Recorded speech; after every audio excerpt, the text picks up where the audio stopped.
Back at the Century Arms booth, booth number 11962. If you're in the neighborhood, please stop by and see us. We'll be happy to talk to you guys. We'll be here for another hour and a half. It looks like. Wow, that seems like an awful long time. It seems like we've been doing this for 3 hours already. Yeah, I know. That's what I was thinking, and I'm so hungry. Right. And I'm getting the shakes. Like I need some wine or something or beer. If you come by here, bring food and beer, if you don't mind. So. If you don't mind. We'll give you a patch. I mean, at this point, even a power bar, anything. Right. Anything. Did you bring any food, Craig? I didn't bring any food. I brought suppressors, but I guess you guys make good suppressors, so. Yeah. And speaking of, this is Craig from right. Rugged Suppressors. Right. Thanks for having me on, guys. I appreciate it. Of course. So I actually had the opportunity recently to try out some of your suppressors. Mm-hmm. Actually, a few times. I did the aerial gunnery event with Triarch Systems, and I was able to. There's quite a few different suppressor companies out there, which was nice because I was able to kind of try them all out side by side. Right. Which is, it's a great opportunity to like really get a feel for, each suppressor, the sound, compare it, and you guys were by far like one of the best suppressor companies out there. Yeah, and our cans, I mean, they really lived up to the name that day. I think we did about 2,000 rounds. Wow. Yeah. Out of the helicopter through our can with the Triarch rifle. Absolutely, yeah, and it did really well. Yeah. And then I just had an opportunity to shoot the 22. What was that? The Oculus, and that one shot really well. That's my favorite thing we make. I love that little guy. Yeah, the first round pop. Non-existent. Yeah, I know. I was like, I'm like, wait, am I supposed to hear a difference? Wow. Yeah, it was. I mean, that's just their stuff is so legit. And you guys haven't even been around that long. Like only 7 years or something? Yeah, yes and no. Yeah, I think it's coming up on 7 years. Okay. But you got to keep in mind the guy that's behind all the designs, Henry Graham. Mm-hmm. He's been in the industry for 20 years. He used to own SWR. He sold that company to Silencer Co. Okay. Designed some of the Silencer Co. stuff and worked there for a while, and then decided to start Rugged. Okay. So what do you have here? It looks like it was just fresh off the machine. Brought a couple of prototypes that we're showing off. We've got the Razor, which everybody's seen this can before, but not in this bead blast natural finish. So something a little different that we'll probably offer. And then the real exciting ones, we did a full titanium Obsidian 9mm. Oh, nice. So it's 16% lighter than the standard Obsidian. And it's just got that titanium. Actually, I also like it in its raw.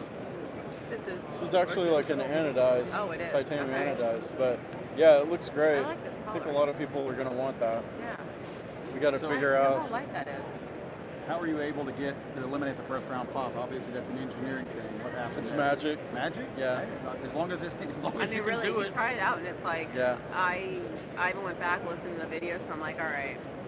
The positioning of the baffles? So a lot of some of the older cans that had monocores, those all had pretty bad first round pop. So with ours, we went back to just the click together. They're the 17.4 stainless K baffles, and they click together. Okay. And I guess that's what does it. I mean, I don't know. Like when I say magic, I'm not kidding. Yeah, you're like all together. No first round pop. You're like magic. There's my final answer. Move along. Yeah, magic. I'm gonna stick with magic. Just a word of advice, if I were you, I would say our engineers work tirelessly to accomplish that. Just don't make it sound like it just happened. I think Henry just used magic. Yeah, I'm pretty sure. I don't know. I mean, I'll take that answer. That's a good answer. Usually what we do is we lock him in the office over a weekend, just give him a bunch of Mountain Dew. Until you design something great. No food, no see food. what you got. That's good. Yeah. That's good. That'll get him all jacked up on Mountain Dew. So let's see. And then these ones, they all take apart, right? Yeah, they do. Okay, because centerfire cans don't necessarily have to be cleaned. Right. What are your thoughts on the maintenance that? Because I know requirements? it's like gone back and forth.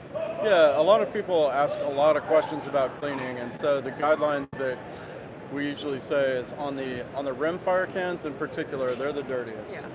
Just because the ammo's dirty, and you got vaporized lead and stuff being deposited inside your suppressor. So, and then the same thing applies somewhat on the pistol cans. So they're entirely serviceable. You can remove all the baffles. They click apart. You can clean them by hand. You can ultrasonic them, wet tumble them. Yeah, because you few guys, different ways to do aside it. from this titanium, you guys, what are your cans made out of? Isn't it something that's like much more, it can withstand like so many more like chemicals and stuff than like your typical cans out there on the market? Yeah, so on the rifle cans, most of them have a full stellite baffle stack. Okay. And stellite is a super high temp alloy. It's the same thing they make the blast nozzle out of on the space shuttle. Okay. So where the fire comes out. Okay, I get it. I Yeah. get it. No, you looked like you I was know, like, yeah. weren't tracking. So yeah. I So thought you were talking about like Star Wars for a second. That's a or natural look, something. by the way, Craig. So don't be fooled by it. yeah. So that's what makes those cans so tough. You know, those stellite baffles can just take an absolute beating. So Yeah. that's what makes the can belt fed rated and able to really get hot. So Cool if down. anybody's here and wants to see the beautiful finish on these, you guys have booth number 10066 that is upstairs. Yep. And you're also downstairs at 7007. Yeah, so come by either one. The one upstairs is right by Magpul, so it's pretty easy to find. Okay. That's easy to all right. find. Yeah. And then just so you guys, just real quick, you offer cans for pretty much every caliber out there. Yeah, so we've got a rimfire can, we have a 9mm, we have a 45. I guess you don't have one for like a 50 cal, but you know. Not yet, but Not maybe yet. one day. I mean, Yeah. Yeah, it's one of those things. But and then just kind of roughly, can you guys just tell viewers like what the price point is? Just depending on which one you pick. I mean, you're going to start off with the 22s, typically going to sell about $400, and then you'll go up to 6 or 7 on the pistol cans, and the entry-level rifle can on up to about $1,000 Okay. for the top of the line. And then people want to check out your products. What's your website? Yeah, it's ruggedsuppressors.com. And where do you guys have? I'm assuming like dealers and stuff. Yeah, Distributors? all over the place. So Okay. yeah, we go through Silencer Shop and several other distributors, and yeah, go on our website for more information on that. Yeah. And if you guys No want to problem. check out my review of the Oculus 22, you can. And in the future, there's 2 other reviews that I'm doing Yeah. in the near future. So That'll be great. stay tuned for that. Very cool. Craig, thanks for joining us again at Rugged Suppressors. And if you guys are here, upstairs booth number 10066, downstairs booth number 7007. We are here at Century Arms booth number 11962. Come by and check us out if you get a chance. Thank you, Craig. Yeah. Yeah, thanks a lot. Enjoyed it. Thank you. All right.